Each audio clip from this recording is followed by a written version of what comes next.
Welcome to Down South Football Podcast, man. First of all, I hope y'all had a Merry Christmas. I know a lot of y'all still in the Merry Christmas season, but we are here today recapping the National Signing Day and some other things, of course, transfer portal, NIL impact. But we got our boy with us, Mr. John Garcia. But before he introduces himself, we got in the building. I am DJ Double Dose, Mr. Ben Dennis, Mr. Chauncey Tuck, and Mr. David Gardner, Dave G, as he has there. But for the man of the hour, we got Mr. John Garcia, the director of football recruiting for Sports Illustrated, in the building. Fresh off a good Christmas, man. Appreciate you taking the time to join us today. John, how's it going, man? It's going well. Thank you for having me. This is good to be back on with you guys. It feels like a lot has happened since a little bit has happened since we last publicly connected. So good to catch up and excited about the show. Hey man, it's just good to have you back in the building with us, man. And we're gonna talk a little bit about signing day, and of course the impact of the transfer portal and NIL and everything that's surrounding the whole recruiting world right now. But first and foremost, Ben, how was your Christmas? Was you good? I mean, it was good, man. You know, y'all seen the footage of what could have been a disaster with me in Rome, the adventures of me in Rome, the adventures of me and my son, man. You know, a lot of things always happen when us are together. So Christmas was good. Okay. Tuck? When us are together, that's what's up. It was a great holiday, great chance to get to catch up with family and friends, and and fellowship, and and get Dave to listen to Dave sing a little bit. But well, that's another story. I have footage. Okay. And Dave? Hey man, my holiday was way too busy. Way too busy. Wasn't enough for me. I couldn't make it everything. Some stuff I made, some stuff I didn't. And as a result, I am exhausted at this point. So it's understandable. John, how was you? I know you have a new edition and everything going on. First of all, congratulations for the show with everybody else. So Thank you. Tell us how was your first Christmas with everything with that? Good, yeah. Playing a different role for sure, but no, it was beautiful. A lot of work, a lot of planning, but thankfully it went well, went smooth, ate good, drank good, so can't complain at the end of the day. Man, that's all you can ask for right there. That's it. But we're here to talk some recruiting, of course. So let's just get into it, man. See how everybody's feeling today. So the more things change, the more things stay the same. Let's just go ahead and let's just start at the top. I think I heard the whispers all summer going into the fall about a certain school down the road about how they were losing their grip because they lost a couple games. I think somebody on signing day had a lot to say with with like 12 of your SI 99 in the class. So tell us a little about Alabama's class just a little bit. It's just every time you think that there's a little slowdown, it's like he doubles down, and it's really amazing what Alabama's been able to do. Yeah, it's like, do you want him to win the national title and maybe retire, or lose and get better talent? Like, it feels like it's an either or at this point. Great question.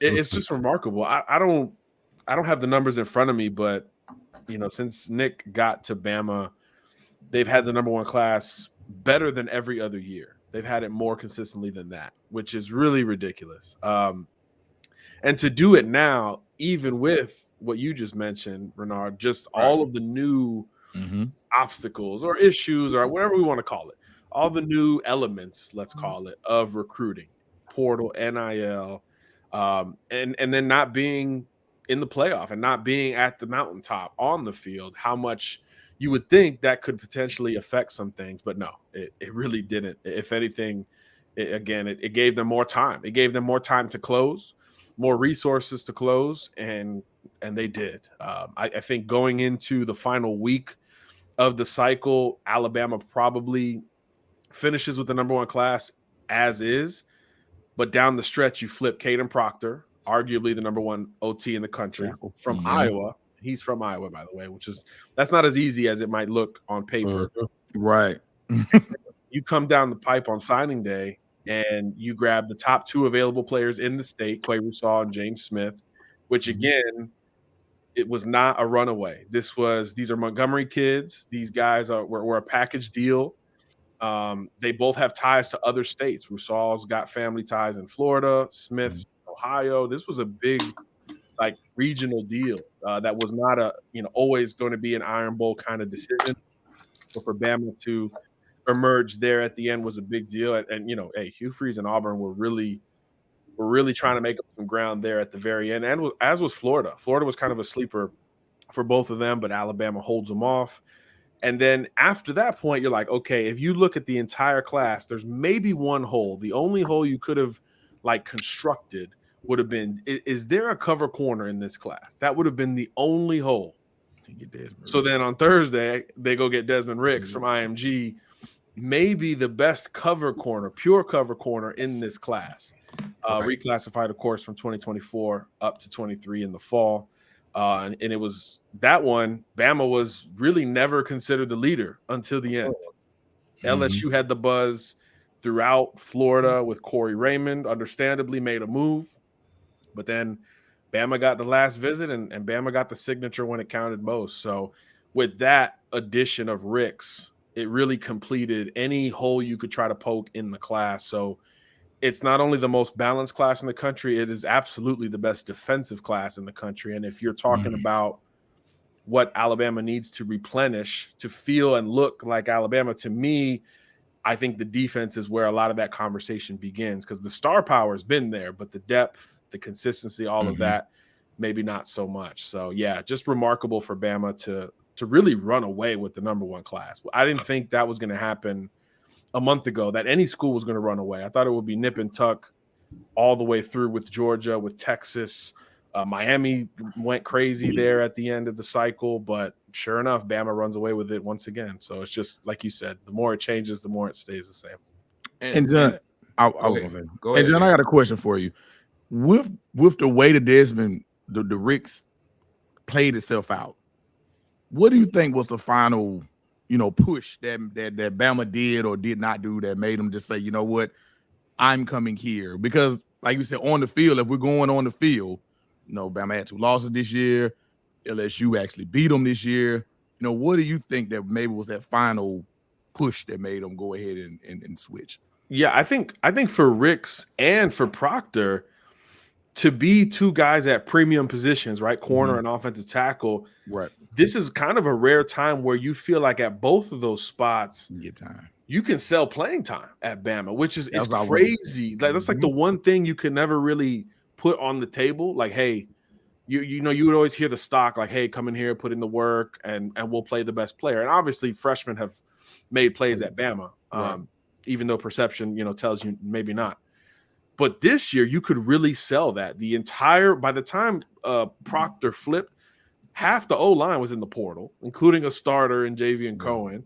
And then by the time Ricks was ready to jump in there, it was really, by the time the end of the season came around, it was really the young corners, Kool-Aid and Arnold and those guys that were getting the majority of the run. And Kyrie Jackson had hit the portal. He was a starter. And there was a lot of question marks about the depth at corner. So really for the first time, I think Bama could sell, hey, you can come in and legitimately see a quick path to the field. And those 2 players at those 2 spots, I think, really used that at the end, because Bama wasn't trending for either guy late in the cycle. So I think when you talk about in home with Saban, those last FaceTimes, those last phone calls, imagine him hammering that point out to you with everything else you already know and have experienced at Bama or being recruited by Bama. I mean, just really hard to say no to something like that. And obviously both guys did, even though Ricks during his commitment said he was ready to be a Tiger. Yeah, that was kind of like a viral moment. There, but yeah, LSU. I mean, I'm telling you, he was LSU. Right. He was LSU until he wasn't. And even in the commitment with the Bama hat on, he said he was ready to be a Tiger, and then he said Tide Roll or something like that. And it was very funny. Hey, But John, that's how much quickly recruiting changes, though. Yeah, man, was confused. how much would you anticipate this changing with the second signing day next year? Do you see any movement with maybe the top 10, or you think it's pretty it's pretty locked? Yeah, I think a couple schools could move up. Ohio State has more room than they ever do. They lost out. They actually had a pretty rough close to the cycle. They were in on a bunch of edge guys. They only got one. They lost a running back commit late as well. So they've got room to maybe make a move and push for a top 5 ranking. But I think otherwise, it's pretty set. I don't think anyone's catching Bama. And, there's not going to be a lot of movement thereafter. Maybe Miami and Texas flip-flop, something like that, but it's going to be the same teams, in my opinion. If you go outside the top 10, maybe in Oregon or Texas A&M, which has even more room than Ohio State, especially now with the portal, maybe they circle back on some guys and try to push into that top 10. But I think in terms of the major players, most of these kids are off the board. I think in the SI 99 rankings, only 3 kids are unsigned. Well, 4 if you count Cormani McClain. So 4 are unsigned in the 99. So yeah, it's not going to create much movement in the end, unless everybody jumps in and tries to pile on the same school. Maybe Colorado's that school. I don't know. I don't think so. But maybe something like that could create some movement, but not top 5, top 10 very much. I will say that we're moving off Bama. I wanted your thoughts. Everybody seems to be going crazy over Caleb Downs. They've been going crazy over him for a while as far as his versatility as a player and what all that he can do. And then I would like your comments on the McClain situation, if you don't mind. Yeah, no, look, I mean, Caleb Downs, probably the best football player in the country. Just whatever you need, he could provide. So when you talk about projecting that to a safety and to a Nick Saban type safety, I mean, your brain automatically, for me, it automatically goes to Minkah Fitzpatrick. It automatically goes to like whatever you need him to do, he can do. Get somebody aligned, go cover a slot, play deep, fill the alley, just be that underneath robber type. He can do all of those things. Just so smart and so well-rounded. Obviously played a ton of offense in high school, quarterback, running back, receiver. And then on defense, it was like, it kind of looked easy for him at times. Playing in the Atlanta area, it's not easy. He had some easy looking days at Mill Creek, which is really, really crazy to talk about. So yeah, he was for us number 1 safety, runaway number 1 safety, top 10 player. I mean, you could argue he's the number 1 player, and we'll have that conversation next month. But he, again, if we're talking about the floor and just a football player, you could argue that he's the best player in the country. So yeah, he deserves all that credit that he's getting and more. Obviously, younger brother of Josh Downs from Carolina, 4-year starter in high school. I mean, he's had to do everything for a team. He's not at Grayson. He's not at Buford. He's not at one of these schools that has 12 other Power 5 guys. So he's had to pick up the slack, and he's certainly done that. And with Cormani, look, this is layered. I think that's the best way to put it. It is a layered situation. It is not black and white. It's not, hey, this happened, so let's open it up and start over. This got a lot going on behind the scenes. Right. A lot of people on both sides, schools and the kid, are figuring out some T's to cross and some I's to dot. Nothing shady or anything. I'm not trying to hint at anything that way, but yeah, there's some hurdles to go through. He transferred last year into Lakeland High School, so there's still some things to sort out in that regard. But when you're the number 1 corner in the country, and now you don't sign, right? People are going to get involved. Obviously, everybody saw Dion like literally Instagramming him to give him a call. And everyone else is going to make a phone call too, right? He's that good, 6'2", 180. I think he had like 20 interceptions the last couple years, state champion this year at Lakeland. Really didn't see a lot of action this year. Just an elite modern corner, long ball skills, physical, will add the weight, and the technique will come along to the point where he'll be a 3-and-done type guy. So when that type of talent is available, A lot of folks are going to speculate, and a lot of folks are going to make some phone calls. So I hope for him there's a resolution soon, but I would assume there won't be because of both ends of that spectrum.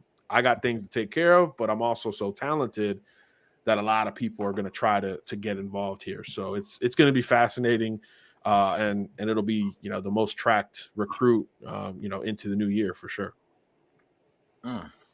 So it looks like Georgia was just typical Georgia again.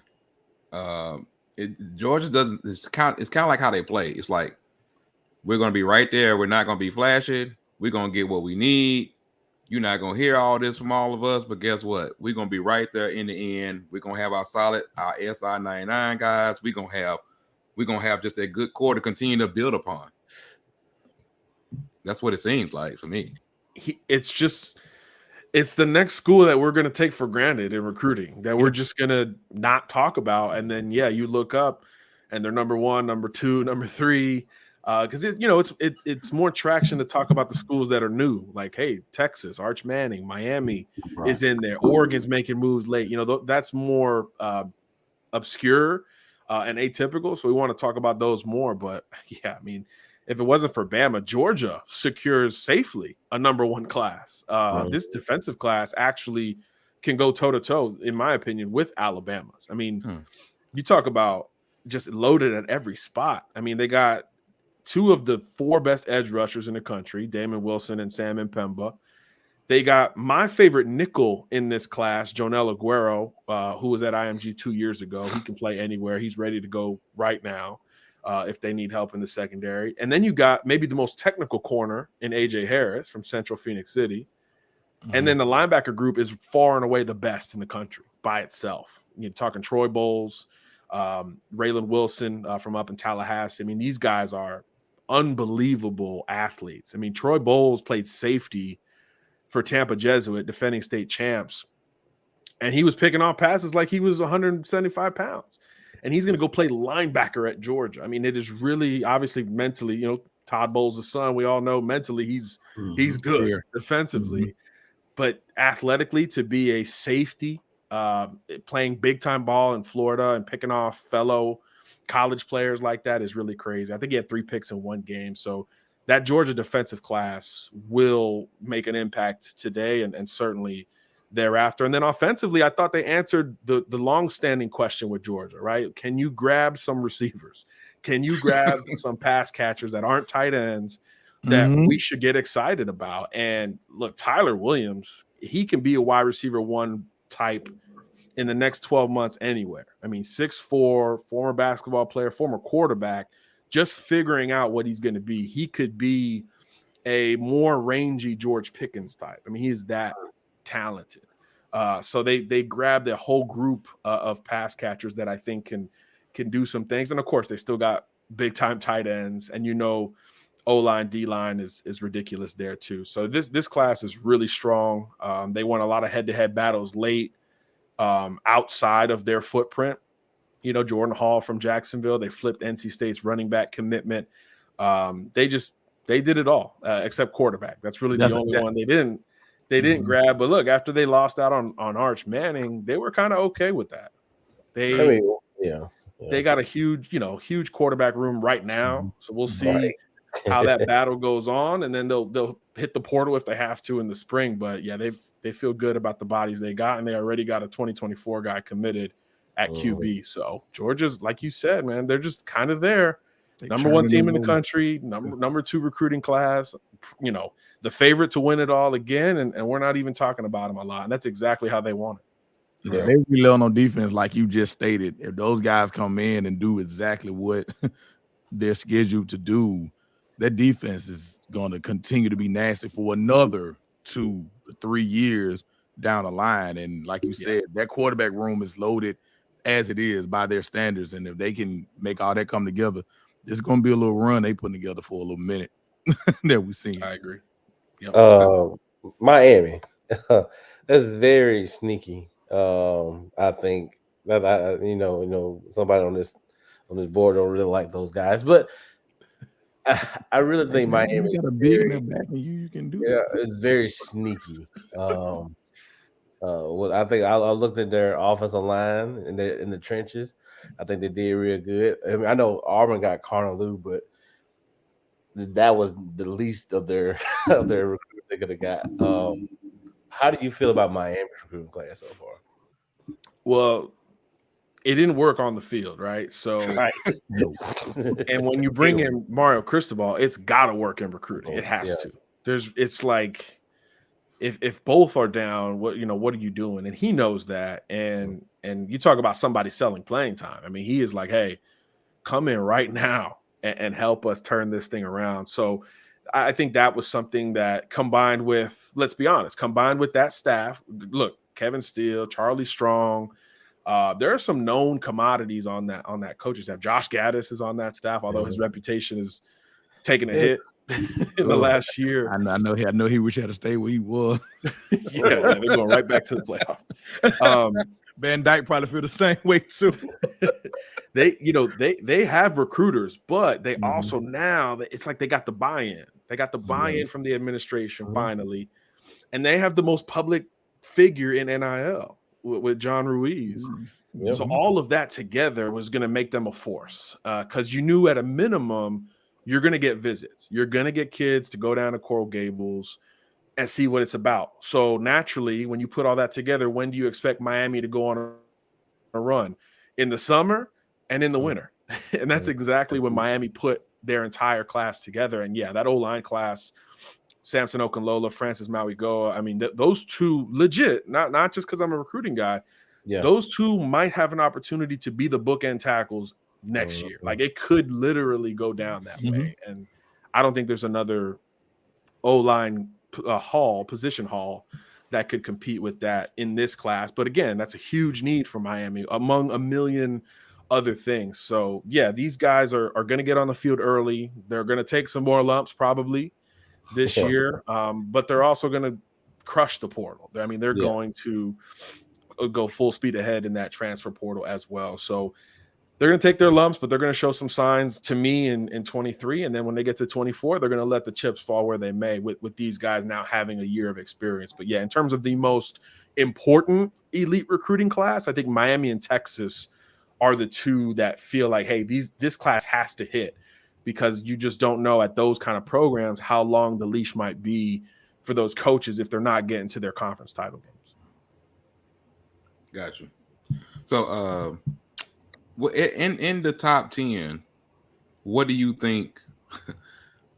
What do you think as far as your SI top 10? I'm looking at it and I see names that we don't normally see, but who was the biggest surprise that you saw that finished in the top 10? I mean, Miami was a surprise at one point. I think at the end it kind of wasn't. I think Oregon. I don't know if Oregon finished in the 10. They might have been number 10.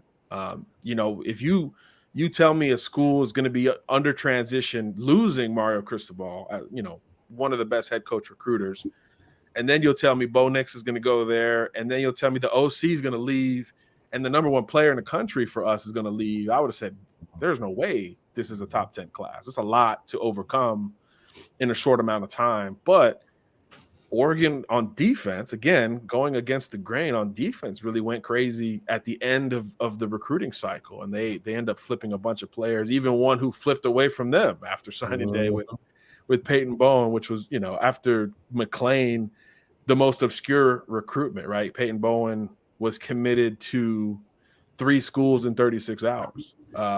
If that ain't recruiting in this day and age, I don't know what is. But yeah, I think Oregon, I think everyone saw that it was a good team and he inherited a good roster, Dan Lanning. But I don't think we all expected him to just hit the ground running as a recruiter just so swiftly. And that was a pretty big deal, I think. So that's, to me, the most surprising team. And I think Notre Dame as well, because they had the best decommitment class in the country. So if you talk about, a lot of people tell you Dante Moore, silent commit, Keon Keeley, verbal commit. He's at Bama. Peyton Bowen, who we just talked about, he's with Oklahoma there in the end. I mean, really great players committed to Notre Dame, and they lost their 7-8 best guys that had committed in this whole cycle, they lost more than half. That's just not easy to overcome, especially when you transition to Marcus Freeman, the slow start on the field. That could have easily gone south, and that could have been, hey, they're holding on to a top 25 class. I'd have been like, okay, yeah, I get it. We don't know as much yet about the future for Freeman and just how all of that's going to work. So to salvage a top 10 type class, I thought was a really big deal for Notre Dame. I love, if we weren't talking about the Miami O-line group, we'd be talking about Notre Dame's really strong. And they started to answer some questions too, like Georgia. Like they hit some big time wide receiver additions to maybe open up that offense a little bit more into the future. Because, Notre Dame is kind of sneaky. Like they've recruited so well and developed so well on defense that people don't even talk about it. So if they could figure it out at the skill positions, particularly wide receiver, I think they've got an opportunity to take a big step forward. And they signed, I think, 4 receivers and a couple in the 99. So they've got the talent to start to change that perception. So I thought it was a good job, especially back half of the season with Marcus Freeman, upsetting Clemson, upsetting North Carolina, and finishing strong in recruiting. I thought they were on the up and up, and that was a bit of a surprise in the top 10. Okay. Dave, you can go. Dave, I'm sure you got a question. Go ahead and hit John. Well, the only thing is, I'm just wondering how much harder has your job gotten with this portal? That's what I'm over here thinking. Like, okay, we didn't even talk about the portal situation. So I know it's gotten crazy. We used to joke in the industry, like, okay, signing day is a Wednesday. That Thursday is like National Unfollow Day. I don't got to follow these kids anymore. And now I can't unfollow anybody because in months, really in weeks, these kids could be in the portal. So there's going to be a kid we talk about who I'm not saying that I know the person, but it will happen. Someone's going to enroll next month that we just talked about signing in December. Mm-hmm. And before spring ball starts, just the workouts, they're going to be like, no, I'm gone. And they're going to announce for the portal weeks after signing with the school. It's just inevitable. It's going to happen because there's so much allowance for player fluidity that you're not even held to that same standard. Like, okay, yeah, you still got your one-time transfer. If it really becomes an issue, you can apply for a waiver. The NCAA recently has been really lenient to like any waiver that's out there. The Oregon kid's got like his 9th year of eligibility all of a sudden. I mean, it's unbelievable. So the long-term commitment of signing a letter of intent, it feels like a year-to-year deal. It feels like you graduated college and you're just like, hey, I just need to get my first job. Like, let me get some cash flow. Let me get something under my belt. And then I'll reassess and I'll kind of go from there. That's almost the approach these kids are taking. Not all of them, but a lot of them are taking with the portal and NIL simultaneously, because you can always shift your value and end up somewhere else, or at least try to end up somewhere else if it doesn't work out with your plan A. Your gut feeling, do you think any type of restraints on the portal going forward in the future? Just your gut feeling. Yeah, you got to keep tweaking all of it, to me, because if you think about a team like either the Florida Gators or Oregon State, like they were playing a bowl game like a couple days before signing day, right? So that means they were bowl practicing and had to fly out to, I think, Vegas. They played in Vegas. Mm-hmm. They had to fly out to Vegas before that. So they lost the last visit weekend of the recruiting. They had nobody at home because they were going to go play a bowl game. Meanwhile, the portal opened December 5th, right? And these are teams under transition. So you're losing guys. Guys are opting out of your bowl game. You're trying to add guys in the portal. You're losing guys to the portal.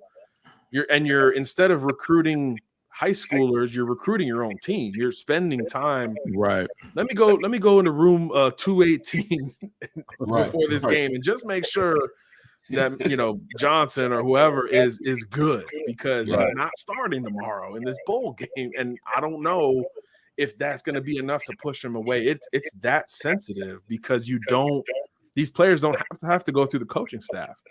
They go straight to compliance and they're in the portal 48 hours later. So there's this really impossible roster management that every school is dealing with, but especially the schools that are in transition or playing those early bowl games. I mean, they really kind of got screwed. So yeah, I think because of all these circumstances, they have to change something.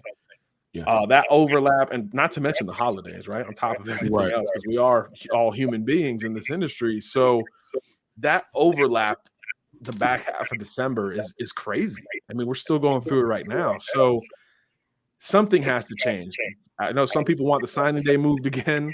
Some people want a more narrow transfer portal window. So if it's opening up the 5th, close it the 20th or close it the 19th. Give them a couple weeks to jump in the portal until spring ball, because now that 45-day window is huge.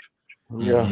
Think about, I don't know, let's say a school like a Michigan backup, let's say, who's on the bubble of, do I hit the portal or do I practice hard to try to help my guys win a national title, right?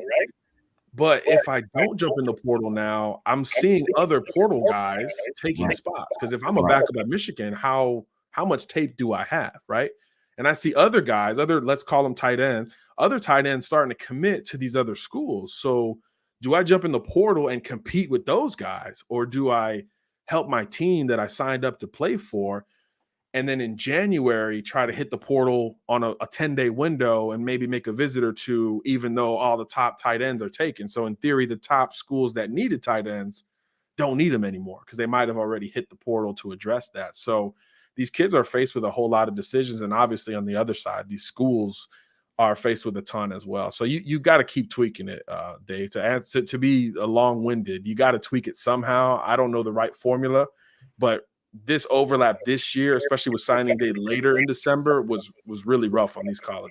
Yeah, and I can only see it getting a little worse with the playoff expansion, stuff like that. I mean, that's an issue. I talked about how do you manage a roster if you're in the playoff. I mean, that's going to be crazy. So it could be wild. Definitely. Yeah. I don't know the answer there, but yeah, that's the thing. More games are coming, right? So it's not just a bowl game now. Now 8 more teams are going to be like, well, we've got a lot to play for. So as a 19-year-old, you got a lot of decisions to make through that whole process. So yeah, it's pretty tough out there, but I guess we'll see. That's all we can do. And you got transfer portal kids that are in the playoffs that are practicing. Yeah. That's the crazy part to me. It's like when you get to that point, what do you have to say? Like you have to adjust to where we are in the new age of college football. And speaking of that, like since it's all recruiting, we talk about so much with NIL. There's such a disconnect for people understanding where we are with NIL. Of course, if you have been watching this show 3 years ago, we told you. But anyway, we told you that, hey, this is what was going to happen and how it's become this big thing. And I think a lot of misconception has gone behind it. Like, what do you see? You don't have to get into specifics or anything. It's like, how much do you see NIL taking over where we are in recruiting right now? Like coming down to kids' decisions? Because of course you hear things, you see things, and you know things, but to actually say like, hey, like, yeah, this kid went here basically because of what the NIL deal was. Yeah, I mean, look, it's obvious that it's happening. It's probably not happening as much as people think, especially with some of the dollar amounts that get thrown out there. But look, it's absolutely changing recruiting. I mean, I think that it would be ignorant to say otherwise with that as well. Now, the problem is, or one of the problems is, so schools can't use it in recruiting themselves. So Saban or Jimbo or Kiffin or Freeze can't go, hey, you sign here and, a little birdie told me you get $100K, after your first spring practice or, whatever the deal looks like. They can't utilize it in recruiting, but there is no limit in communication outside of that box, outside of that coach and prospective student athlete box. So naturally, parents, high school coaches, 7-on-7 coaches, mentors, friends, they can have all of the communication directly with A, the coaches, or B, the businesses or the players in NIL. And it can be communicated, hey, this is the number. If you come here, this is what the contract would look like, blah, blah, blah. So just like the old school duffel bags, It's still going down. It ain't. And by the way, those are still happening too. Because they're untaxed. They're untaxed. We don't talk about that. Like the duffel bags are still definitely happening.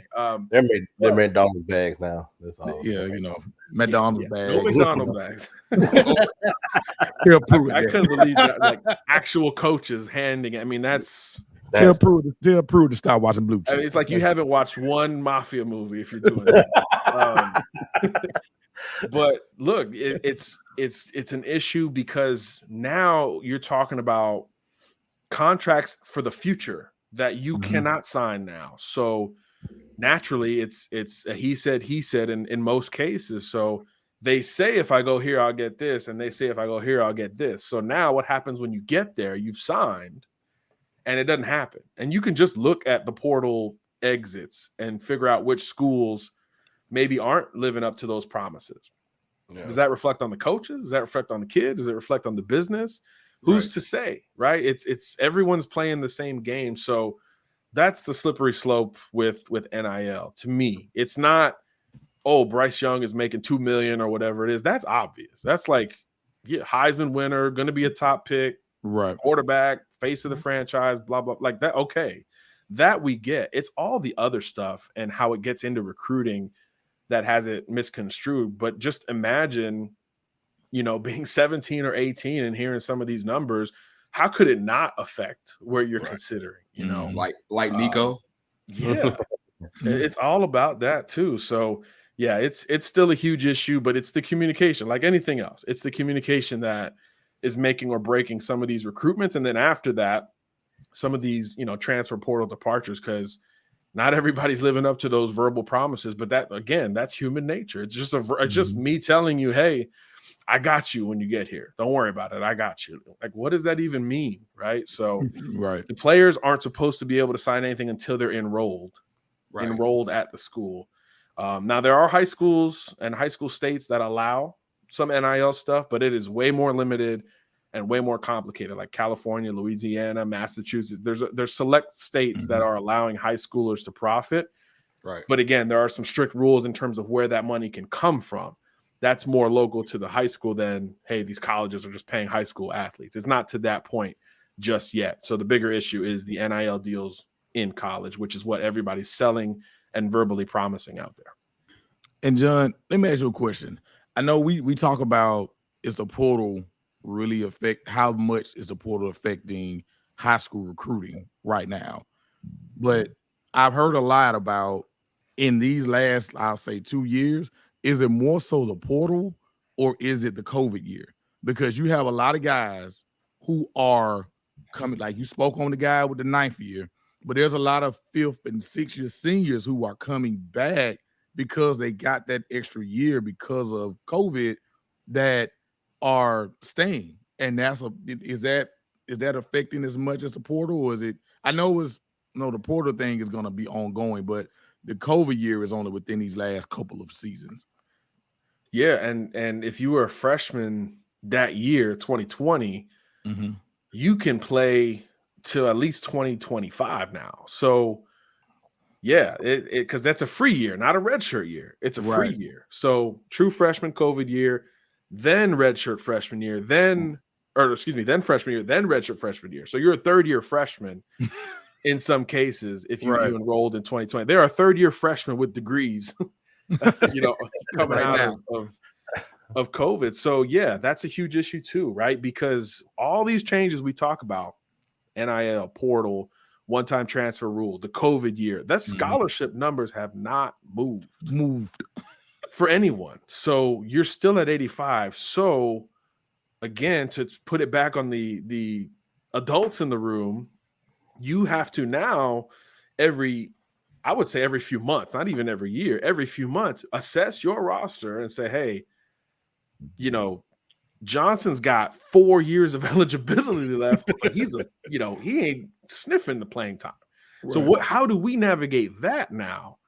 As much as you want to retain some guys, there are some guys you got to cut loose for their own good, right? Yeah. And obviously for your own good too. But for their own good, it's like, look, if your dream is to play at, Florida State, we don't see it happening. And so now how do you communicate that to a 20-year-old? So it certainly goes both ways, and it all affects high school recruiting because of that 85 number of scholarship. Right. I mean, that's the number everybody's fighting, and trying to figure out eligibility is a huge part of that. And then on top of it, you've got the portal, right? So it's really a mess. I mean, I don't even know. I know a lot of really good recruiters that are in the NFL now just taking like quality control jobs or analyst jobs because they don't want to deal with that part of it. They're like, they're taking pay cuts to go to the league, which sounds weird, because they don't want to deal with it. And they're like,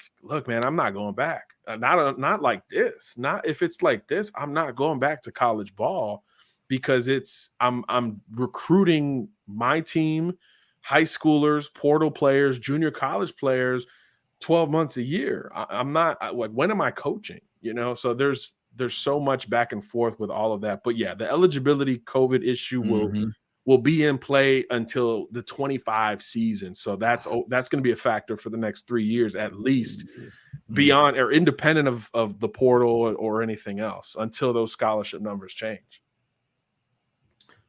That's so crazy. We know that it's just so crazy to hear that. So Tuck, go ahead. I know you got something go ahead, Tuck. Oh, I just just listening, because that's why I was going to ask, do you ever see the new NCAA president who's a former governor of a state? And we thought we would never put politics and sports together, but hey, here we are. Right. But do you see them increasing the number of scholarships from 85 to possibly like 100, or some kind of something to help combat these high schoolers being able to be, I'm not gonna say not less important or more important, but just to be a factor into recruiting again? Yeah, I mean, I think the schools with resources would do that tomorrow. They're like, yes, 100 scholarships, give me more staffers, give me more everything, and we'll figure it out. Yeah, I think for those schools, it would be a no-brainer. But now the back half of the FBS, and then as you go on down, do you now have to adjust those numbers? So when you start doing that, now how do your resources play into it? Because as you guys know in particular, you get to the FCS level, and the resources are really touch and go. So now you're saying if we're adding 15 scholarships to FBS, how many? Even if you just add the same number to FCS, now you're talking about a very, very different, kind of financial outlook, and that's just for football. So right. That's been the holdup, as far as I can tell, with the scholarship number. But Saban and Jimbo and those guys are like, yes, bump that thing to 100, 120 if you'd like. Like, let's go. We would love that, but it's just hard to push through. So we'll see. Like you said, politics and sports aren't supposed to mix, but they've always mixed somewhere. So we'll see. I don't have a lot of faith in the NCAA, unfortunately. Who does? They seem, it's like they're either really, really slow or like oblivious. Like they don't even jump into the issues. Yeah. So in NIL, really slow, and then they didn't regulate it, right? So now everybody's complaining about it because there was not a lot of rules in there. And then, with the COVID year and all those other decisions, just, hey, everyone gets another year. Cool. Good luck. Enjoy. Sorry about that. But now, years later, we're officially about to be 3 years removed from that, still dealing with it. And again, those true freshmen that year are going to have eligibility at that school till the 25 season. So it's really bizarre to have to lean on the NCAA, which, that creates the whole other conversation, right? Do we just leave, and then, that's a whole nother show for you guys. But yeah, it's really, everything feels like it's at a crossroads at this point. We love this product, but everything else has changed so much. And depending on who you talk to, they'll say for better or for worse. So it's really one of the most interesting times to follow the sport, because it's so different than even 5 years ago. I feel like we weren't talking about any of this stuff. Nothing. None at all. It was just Not like, at all. who's gonna win? That was all that mattered then. We were just thinking about the biggest conversation that we was having 5 years ago was that the playoff need to be expanded. That was it. That was the whole thing. Now it's a whole nother can of worms that we've opened. And I think, like I told the guys like a couple weeks ago, the biggest thing was when 2020 hit, everything hit at the same exact time. COVID year, NIL, and the extended, it was just everything. And we was just like, okay, maybe if we would took baby steps and tiered everything, we might not be at this, at this juncture. But now we're here, and I think where everybody is playing catch up to all of what we're trying to do. So that, I think that was our biggest issue. That's the reason why we're in so much, controversy, scrutiny, or whatever you want to call it. I mean, I like it. It's unorganized chaos. So Definitely chaos. I'm not gonna call it liking it and loving it, but it is what it is. But you know me though, I like this though. We good. I mean, I can definitely understand that. I can understand that. Dave, I know you got a question about high school recruiting and everything. I guess I don't really have a question per se. It's just that I knew this crap was gonna happen.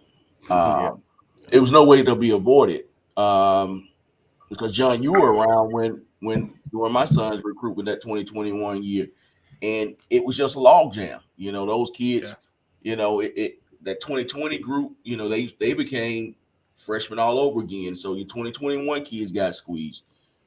So it's just gonna, like you said, it's gonna be 2025, 2026 before this thing just kind of filters back out. And I mean, I don't know what it's gonna look like then. So it's just, I don't know. I just hate it for some of the kids though. I mean, really.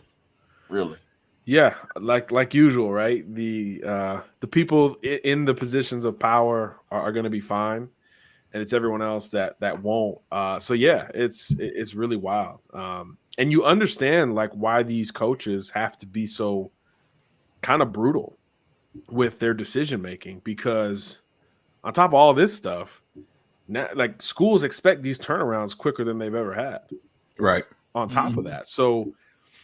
Like in Deion's case, if year 2 or so, you're not starting to really see some progress, even a situation like that can get, pulled out really quickly. So look at Brian Harsin, right? 2 years. Washington's gone through 3 coaches in 3 years. I mean, it really, on top of all of this, they're more inclined to move quicker.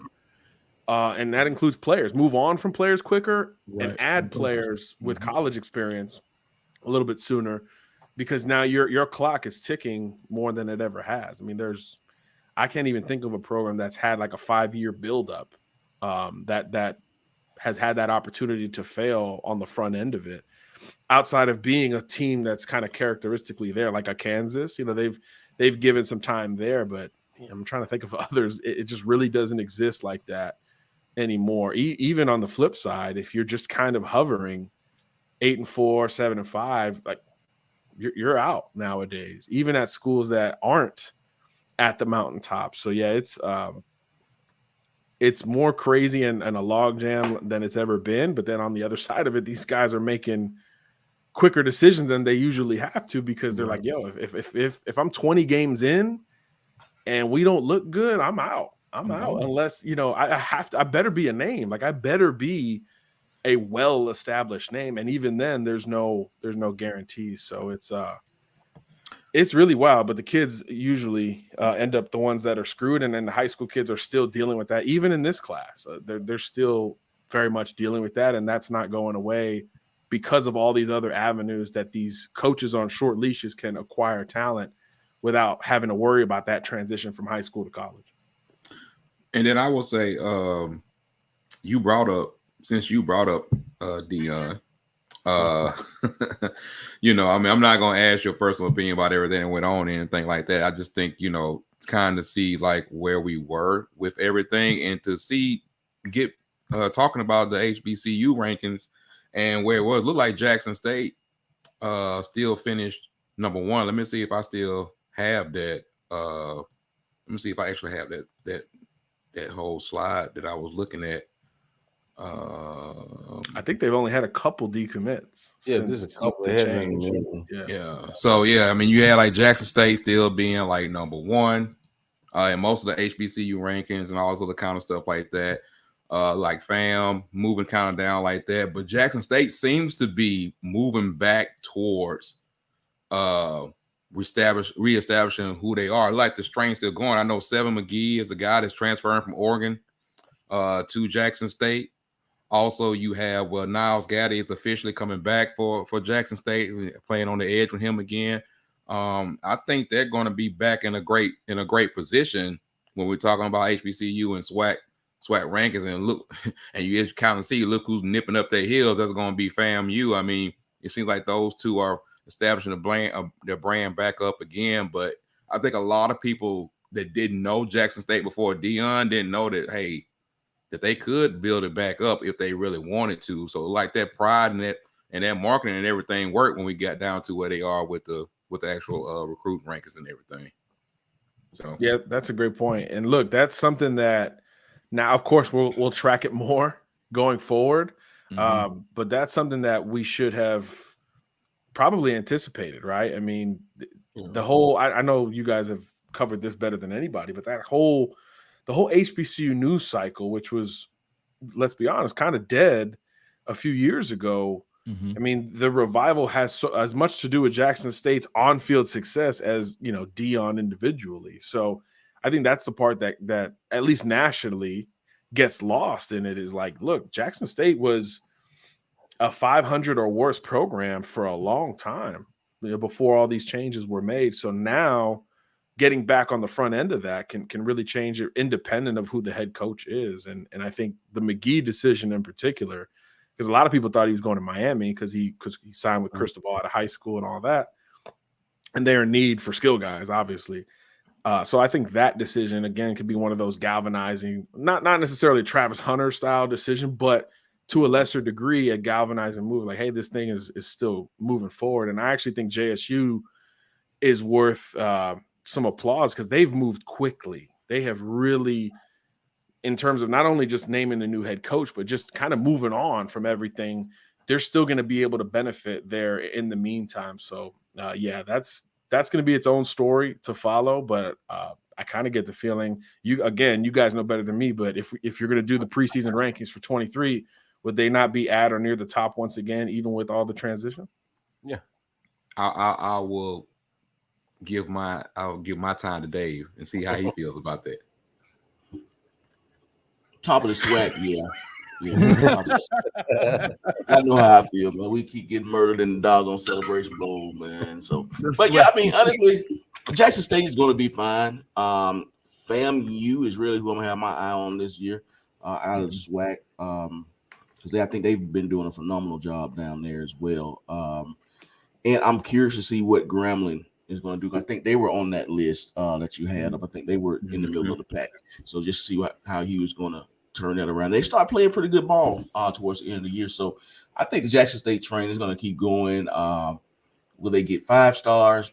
Probably won't get that. You know, they only got that because of Prime. I mean, be honest, but that's not the point. If you can get in that transfer portal, get you some high caliber guys, you can change the program, especially in those FCS conferences, kind of really overnight. So, yeah, I mean, I'm happy with it. I'm glad that moved on. I'm glad the transition was swift.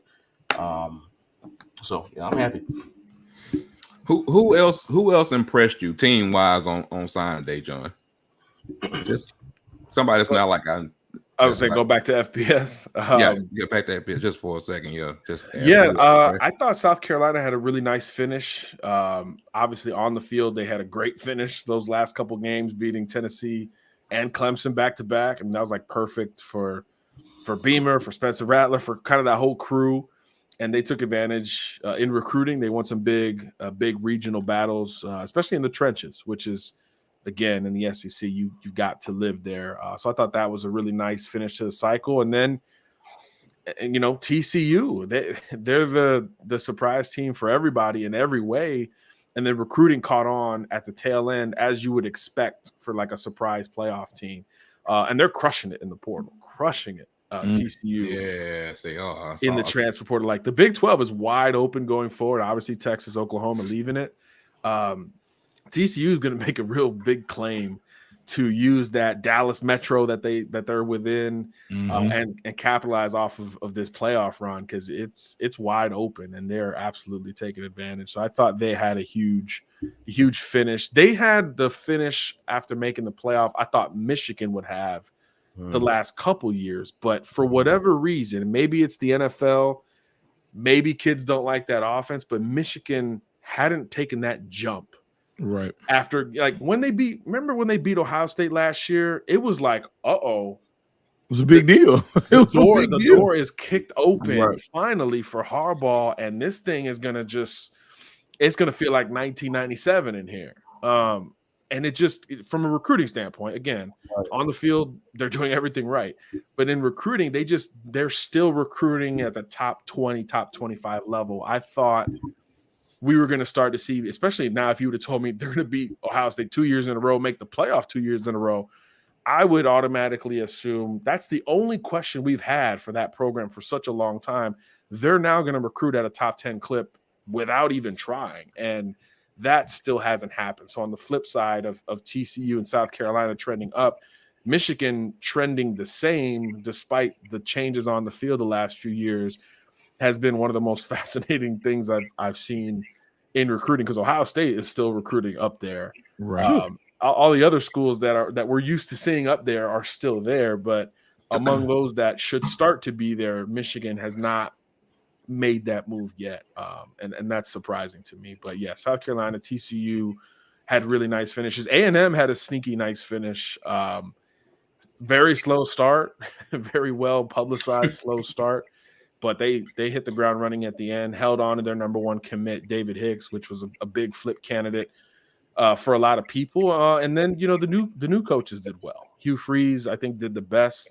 They flipped like 7 kids between the last few weeks. Every commit they got was a flip. I mean, it was like Hugh Freeze is going to piss you off here. Like and I think that's great for Auburn. I think that you need to be a thorn in people's sides if you're going to be that Auburn. So at least in recruiting, it has worked so far. Matt Rule did a really nice job at Nebraska too. Those two in particular. And then, of course, Dion. It's going to be more portal than high school right now. But Colorado they're winning some really nice portal situations with kids that Colorado would have never been on the radar for, which is, again, similar to what we saw with JSU the last few years. Yeah, one of the most impressive guesses, besides Travis Hunter, because we all knew what was going to happen with that, was the kid out of Kansas. No one player out of Kansas that was going to Kansas. He ends up going to Colorado. I think that kind of shocked a lot of people. I didn't see him getting anybody like top notch, like 4 stars, like that kind of caliber, like quarterback. But that was a pretty good gift for Dion. Yeah, they flipped the Notre Dame running back commit, who's one of the fastest players. Yeah, that's what you're talking about, Dylan Edwards. And then they flipped Kansas's quarterback commit like over the weekend. I think on Christmas. Yeah. So yeah. So they pulled because Edwards, before he committed to Notre Dame, was Kansas State commit. So they pulled Kansas State and Kansas's best commit in a 2-week span from the high school ranks, and then in the portal, obviously they've hit some high marks as well. Sleeper tight end Seydou Traore just committed there. Yeah. Arkansas State, he is a dude, man. He's from London and came over to Tampa as a senior in high school. Big old body, great wide catch radius. I'm like, who is this guy speaking like this? And yeah, Arkansas State gave him a shot. Good old Butch Jones, and he hit the ground running as a freshman. Now he's transferring to Colorado, so that'll be a fun one to track. But yeah, I think they're going to be something interesting, at least interesting, because the Pac-12 is. I think if you'd have said a year ago, hey, Deion's going to take the Colorado job and try to shake up the Pac-12, I would have said, yeah. I mean, because who knows who's good in the Pac-12, right? Right. Because going into last year was just Utah, right? USC transition, Oregon transition, Washington transition. Okay, we know Utah, everything else.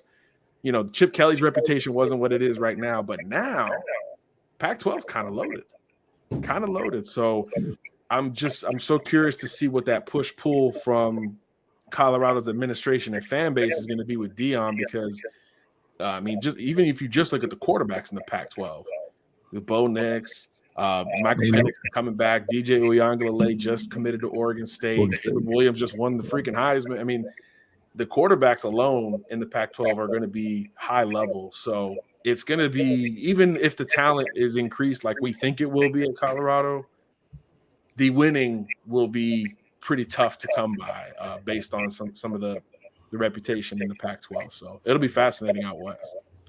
I know we had some questions from the people in the audience. So I saw a few of them in the chat. So if you did have a question, please post it back again, and so we can get John to answer a few questions. We can't keep him on here too long. Keep him on too long. Like we got a lot of issues. He not Central. He East Coast people. It's not about him being East Coast. It's just the fact that hey, we have a lot of issues that we could talk to him about, and we just appreciate him taking some time out about that. But I know there were some questions that we missed earlier. So Chris, I'm gonna put you. We talked about Notre Dame class. You that what you get for coming on late.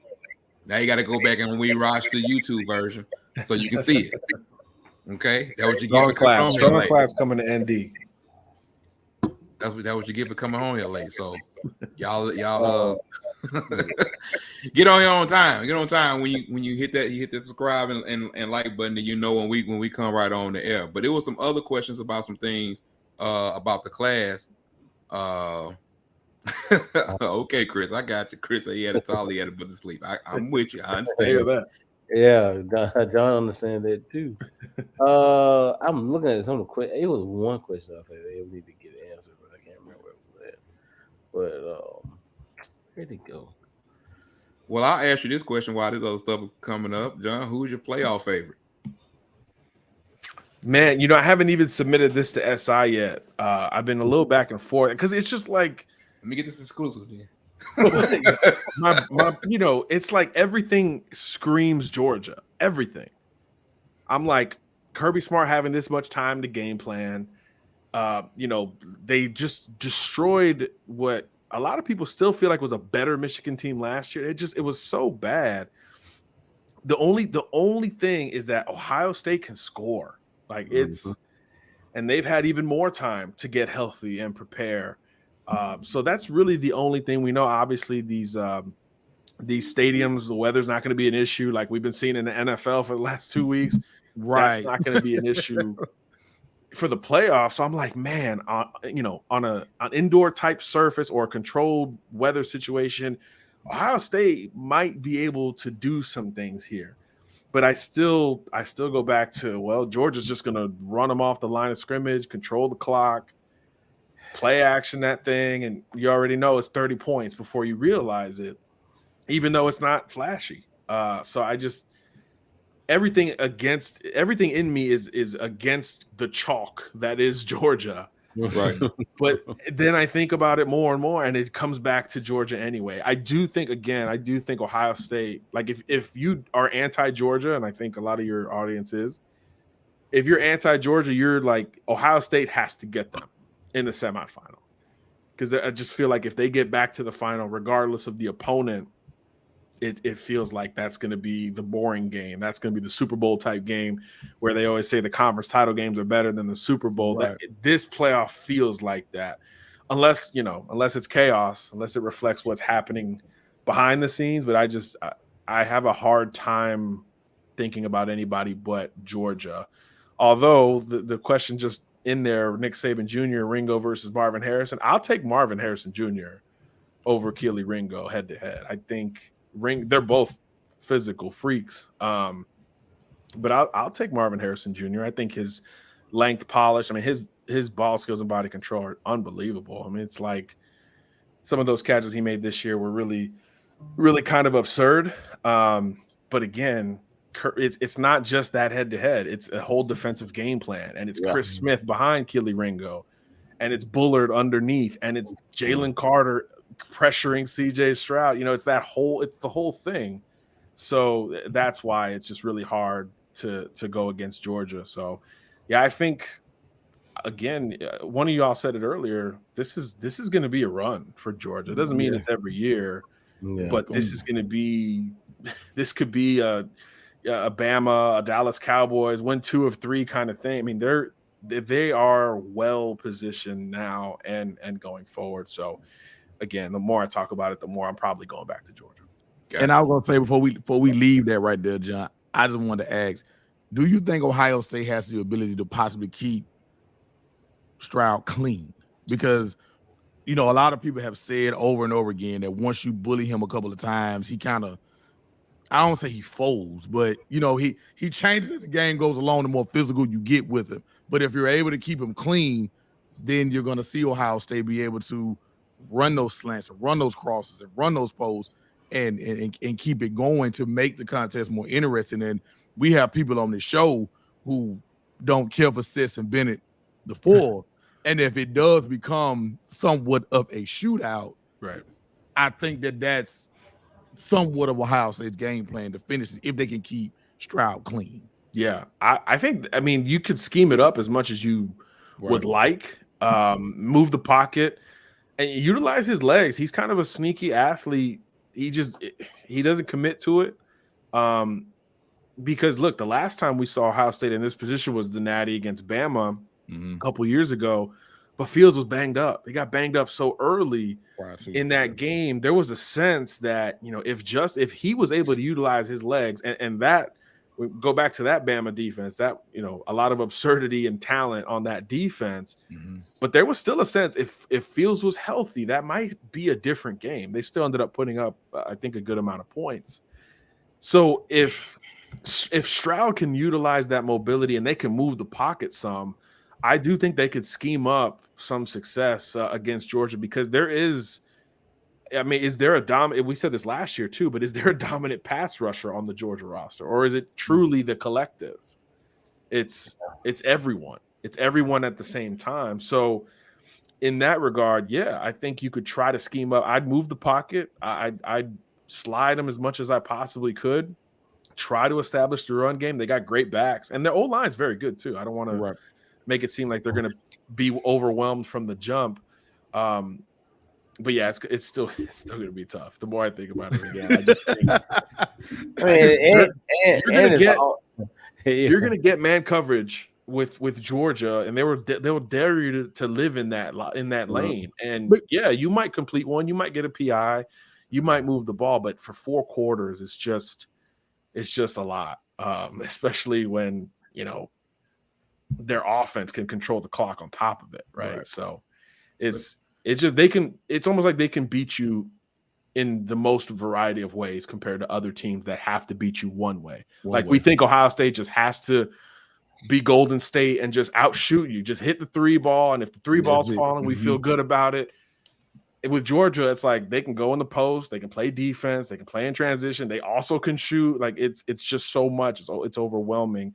But also football's not it's a 1-game deal. So there's no series. So if you get hot at that one moment and scheme up, you've got an opportunity, but I still think it's going to be really hard for them.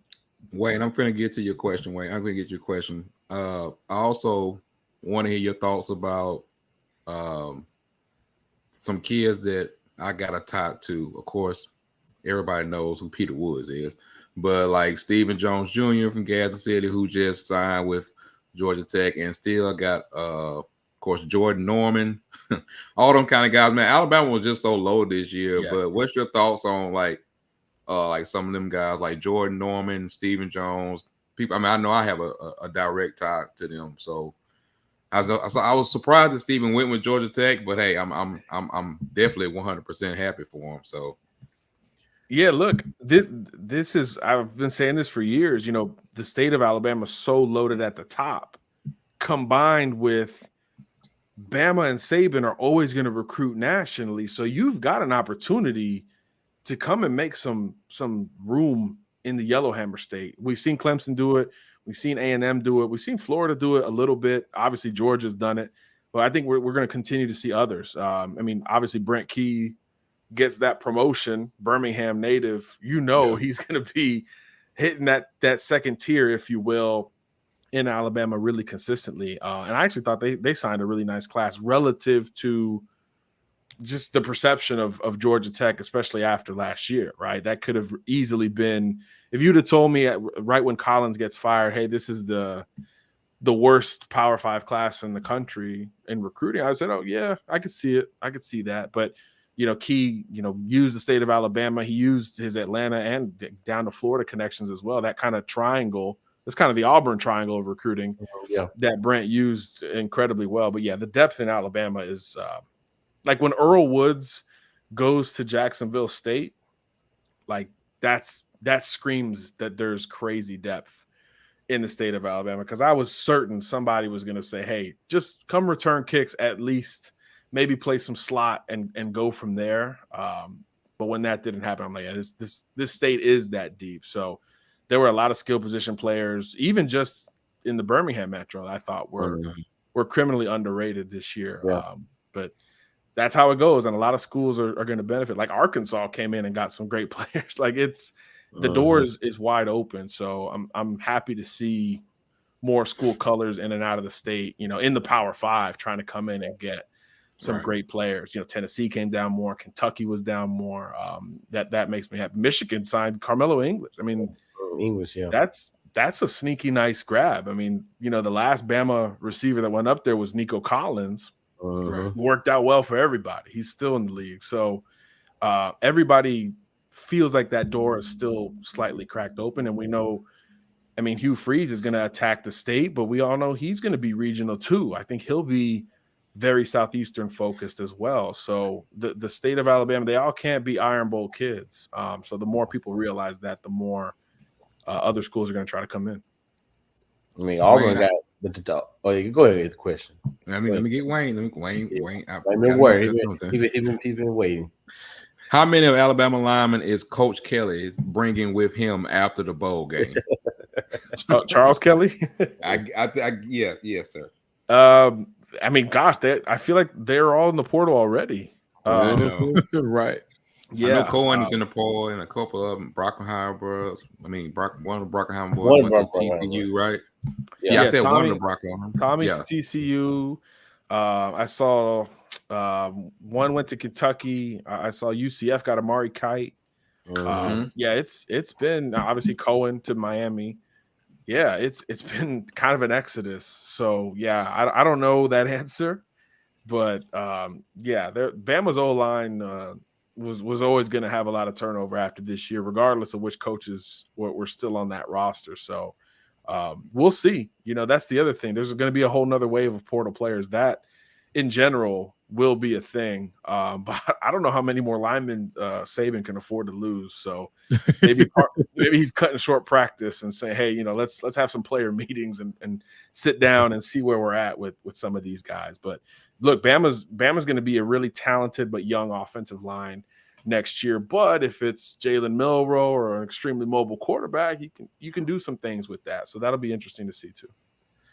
Yeah, we know Kelly. We know Kelly is defense. We were just talking about linemen. You've had more linemen in the portal than you've had defensive linemen. So it's kind of like your offense. Right. That's why we talk about your offensive linemen. Yeah, 100% know Mr. Kelly coach defense, and so it's gonna be interesting. I mean, we know a lot of things are changing in Tuscaloosa, but the more they change, the more they stay the same. Yeah, I don't expect any one coach. Like if Loxley and Sarkisian and Kiffin didn't dismantle the Bama roster when they left. No disrespect to Charles Kelly, who's a great recruiter in the state of Alabama. Like there's going to be some yellow hammers in Colorado. Like that. That will happen. I don't think it's going to be something demoralizing to Alabama because there's so many head coach. I mean, Kirby Smart leaving didn't break Bama. So if those guys again didn't do it, no disrespect to Charles, but it's just. We all know if Nick is there, it's going to be similar, and that's kind of it. Dave? I ain't got that, man. I'm just enjoying the conversation. I'm just trying to see who all. I'm just sitting back. You know what I mean? I'm just riding along right now. Well, I mean, we have to be respectful of John's time. If we want him to come back. But you know, man, John is so informative. I mean, every time you come on here, I'm sitting back learning from him. You Right. know, there's no way. There's no way on God's green earth I can keep up with none of that. That he's almanac over there, man. So, but I couldn't do that. I couldn't do that at all. No, I got my computer on. I got all my notes. You know. Okay. I got a little cheat sheet. I try to be 5% of John, and then I'm like, okay, yeah, I remember. Okay, yeah, okay. I'm long as I feel like I'm in the ballpark with John, I feel like I'm doing good. Because didn't we had this conversation about like how are these recruiting analysts and all these people that are doing this, like, where's the bump and pay for these guys? Because it's like it never. I mean, recruiting never stopped to begin with, but you know, like now it's like. Even I get frustrated. And I'm that person that's y'all know I'm deep into it. And I'm just like, okay, who's in the portal today? Like I looked at the portal again today and saw like another 20, 30 names that I know. And it's like, you know, a lot of people sitting back waiting on some more quarterbacks to come in because they got to January 18th. A lot of people are looking a whole different way. Like outside, people think it's done, but it's really nowhere near done. So for where we are just for this cycle. Hey John, did I haven't looked, but how did Baylor do? Did they do any good in recruiting this time? So Oregon, I should have mentioned earlier, one of their big gets was flipping a quarterback committed to Baylor, Austin Novosad. He flipped on signing day. Kid from Texas, had been committed a year. Elite 11 guy, like really strong pocket player, efficient, all of those things. Real back and forth, but he flipped on signing day. Because remember, Oregon hired Will Stein from UTSA. Mm-hmm. Who coached in high school years prior in the Dallas area. This kid's from Dallas. So UTSA offered this kid like when he was a sophomore. So that connection, you know, was reconnected there at Oregon. So Baylor kind of free fall there at the end. That not only they didn't just lose him, they lost a linebacker to LSU.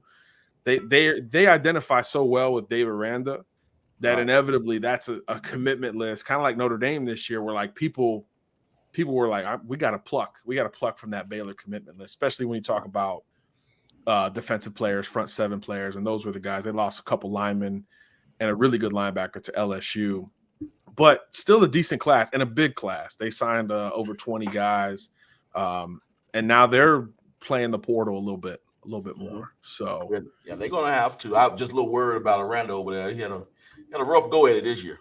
The Big 12 was crazy. Like I think once Texas and OU started losing early, people started like checked out of the Big 12. But if like that was a crazy conference this year. It was. All the way through.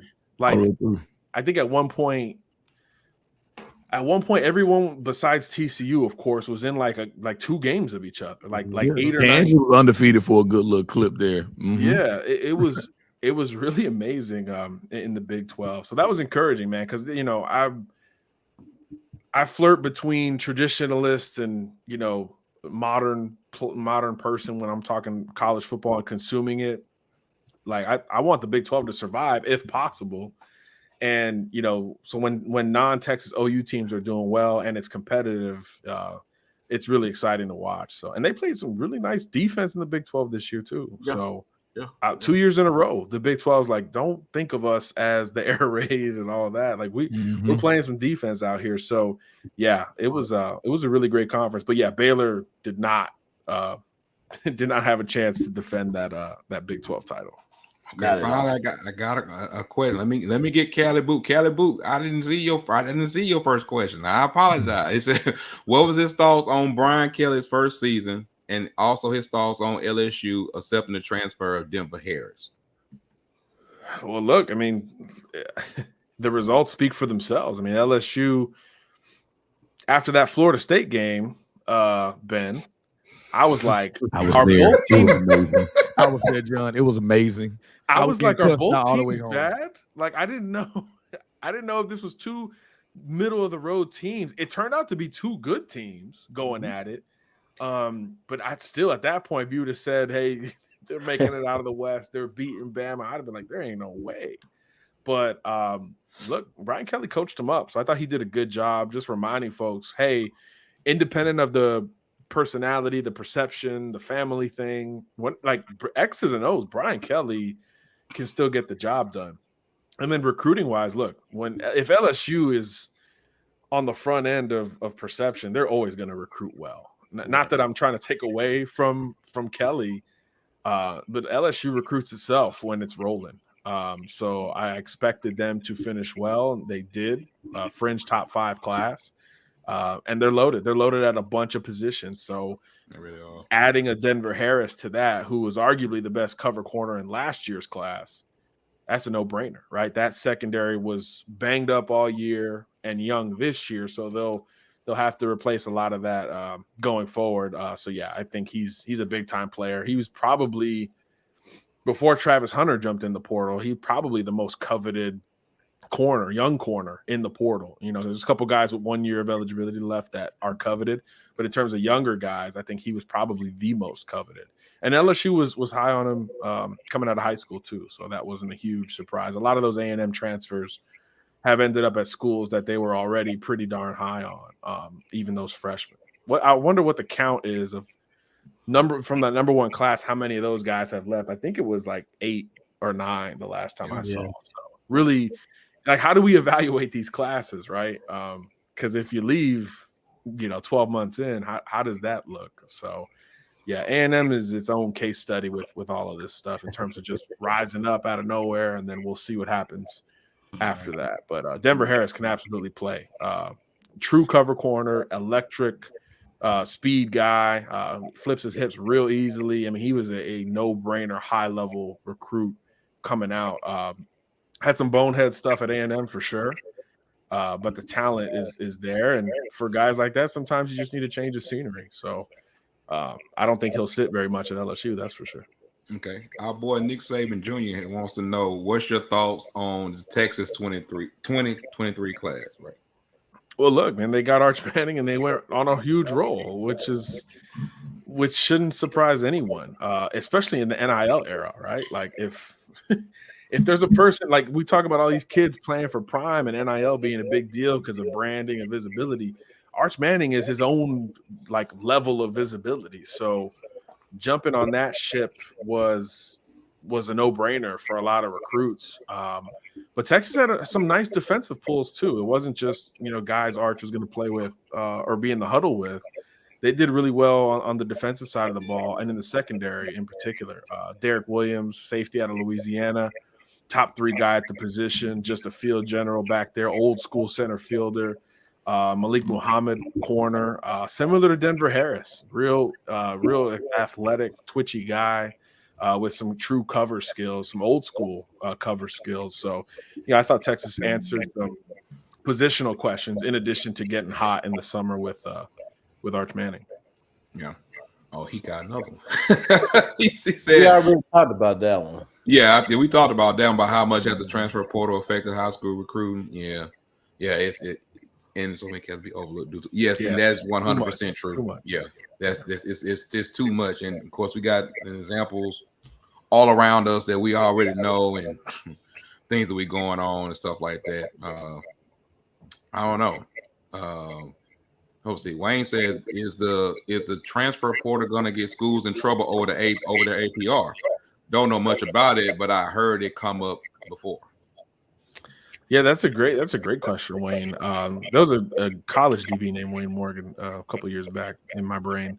Played at Syracuse. Anyway, look, yeah, APR is an issue. APR is an issue when you have so much fluctuation. I'd be lying if I told you I knew the exact details surrounding how long you have to be at a school for your credits to now impact the APR and all of those things. Because a lot of these portal players are rentals, right?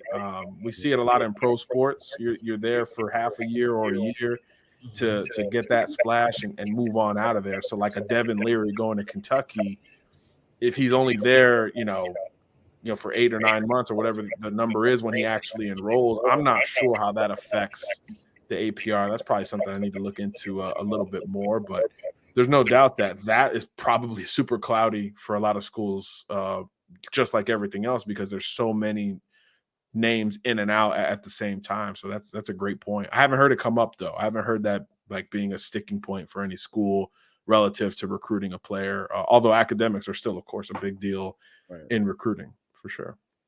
Yeah, I got a guy that's that works and they used to work for compliance at a university. I know if we try to say get him on so he can explain that part of how different numbers explain everything. Because it was a school about to get in trouble as far as APR. They wouldn't be able to get transfers in because it wasn't going to meet the APR quota. So, so it is very important because that's one thing the NCAA does look at when it comes to stuff like that. Yeah, tag me in that one, Tug. Let me know. That makes a lot of sense. It's a big deal. Yeah, we're gonna take one more, man. We're gonna let John go, man, and then, like I said, we'll come back with separate issues. The National Sign Day is such a big thing. We've gone West Coast, East Coast, middle of the country. We go all the way around, but can't keep them all. Can't keep them all night, man. It's everything with college football makes great content right now. So maybe just have a show about transfer portal, one about about recruiting, because that's how it goes. But River City Entertainment Group said, "What's your thoughts on Louisville's 2023 class? Is their highest ever?" Was it their highest ever? It was a smaller group, but they definitely made a huge splash. Even through a coaching transition, which is not easy to do. They held on to a couple of those California guys, including Pierce Clarkson, the quarterback for St. John Bosco, which was the #1 team in the country in high school this year. So obviously a battle-tested dual threat Elite 11 guy that definitely doesn't hurt. And you talk about fitting at Louisville. That's like what we've talked about there forever. It feels like with their quarterback position. They lost some big-time kids late, of course. Ruben Owens flipped to A&M, one of the top running backs in the country. And then DeAndre Moore flipped to Texas. So they lost a couple to the state of Texas. But they held on to some great players too. I love Stanquan Clark, the linebacker from down here in Miami. Big, physical, versatile pass rusher. I saw him play tight end and dominate in 7-on. So I think he could play on the edge or at the second level. William Foles is another South Floridian that they brought on. And, when Louisville's ticking, they've got a lot of Florida on that roster, not just in the Lamar Jackson era, but kind of always. Teddy Bridgewater, those guys, Dumerville. Foles could be a true wide receiver 1. Big body, 6'3", physical, had like 20 touchdowns as a junior.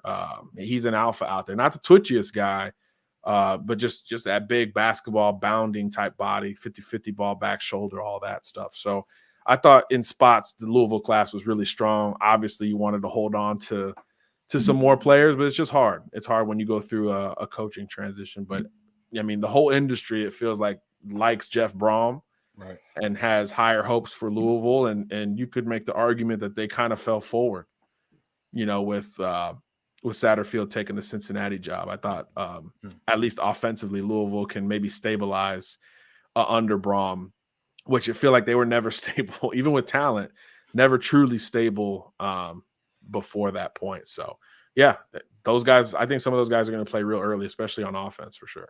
And that was basically it. But there was one that I did skip. I was trying to get to. Did you hear why Javion Cohen transferred? The kid from Bama. Yeah, not specifically. Javion didn't want to talk much, understandably, going through the process again. Well documented, mental health situation. I just think this could have been just, hey, fresh start. Let's start over. I do think he has aspirations to go back to tackle, which is how he came up at Central Phoenix City. Obviously at Bama, he was a starting guard, and then him and Tyler Booker went head to head, and Booker's the better run blocker. So he got a lot of that run at the end of the season. So that combination of, do you just need a fresh start, playing time, and for me, maybe the scratching the itch of playing tackle, which you can probably do a little more successfully at Miami than Alabama, just positionally, I think all of that could have factored in. But again, look, Miami's going to recruit O-linemen like crazy. I mean, their head coach is an O-line guy, and then their O-line coach has developed a ton of guys. So that combination with the sell of Miami is going to be attractive for a lot of people. So I just think it was a combination of things for Cohen, who should be their best player on offense, maybe day one down in Miami. So, yeah, that'll be interesting. Well, that I think that's all we got. But fellas, I want y'all three being Dave, Tuck. Y'all got anything else before we get up out of here by anything? I'm good. John done laced us with a ton of information, so I'm good. John, we're going to start cutting John a check. I'm trying to tell you because I'm like, a lot of this I know, some of it I don't know. I don't know. Good God. And when John's keep going, I love it though. So Dave, what you got? Not much, man. John, appreciate you coming on, man, as usual. You're always a wealth of information. We really, because that you're informative. A lot of people have those transfer questions or recruiting questions and stuff like that. And you, of course, that's your job. That's what you do. So, man, I appreciate you for coming on, and we didn't mean to keep you for an hour and a half. I didn't mean to keep you for an hour and a half. Let me just say that. I didn't mean to. We know you didn't. Yeah, But I appreciate it. I appreciate it. Definitely. No, it's always good to be on with you guys, man. It goes by fast. It goes by fast with you guys, and I feel like we can do it even longer next time. So yeah, just let me know. I'm around. I'll be watching. Will you be? I'm sure you'll be tuning to the games this weekend, or you won't be there, right? You'll be at home, or yeah. I'll be watching from home. I will go to Under Armour, All American stuff in Orlando. Okay. That's going to ramp up, I think, Thursday. So, yeah, that's coming around the corner real quick. So, yeah, we'll be back in evaluation mode and finish up this SI-99 for the postseason update. So excited about that part, right, where I don't have to dig into the whys as much as, hey, let me just watch and see how these guys work. So it's always a fun time of year. Obviously, the new year right around the corner too. So yeah, I'll definitely be watching while hitting some practices as well. It could be worse. Okay, cool. You never know. I mean, we might get you on a halftime. Like you gave, I still tell people that was one of the greatest, like on the spot, like evaluations you gave at the halftime of that game, and everything you said in that game on the halftime of that was the playoff or the national championship. I think it was national championship. Like everything it was Bama Ohio State. Yeah, it happened.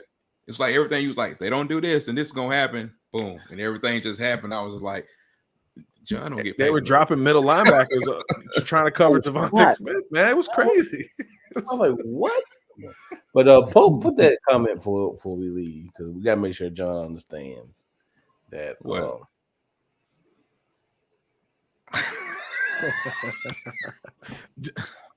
John, don't listen to how people talk about the basement. We working in the basement. The basement is under construction. I see. It's under construction. It's one step at a time, baby. All good. John, it's not under construction. It's not. You're like, it's been like that for years. not for years, but it's under construction. They're trying to come through the door with the hammer and the drywall, so don't worry about it. I love it. Hey Wayne, boy, you funny. You be good. Be glad our boy MM ain't on here from Utah. Like he is the one that talks bad about the basement. But anyway, once again, man, y'all can find John, man, Sports Illustrated, SI All-American. Look, check out their website. Everything you can find them there with Sports Illustrated. And John, we really appreciate you, man, for everything that you do. Like I said, you always a wealth of knowledge, and you welcome on here anytime. And we'll see, maybe we can do something this weekend while the games are going on. So maybe at halftime or whatever, give us your insight, how it going. So sounds good. But if nothing else, fellas, man, we out, man. Y'all know what to do. Hit that like, subscribe button, and shot glass is still available. Go get some of those shot glasses whenever you got time, man. Go on to the website and go get it, dslpodcast.com, man. Nothing else, man. We out. Peace.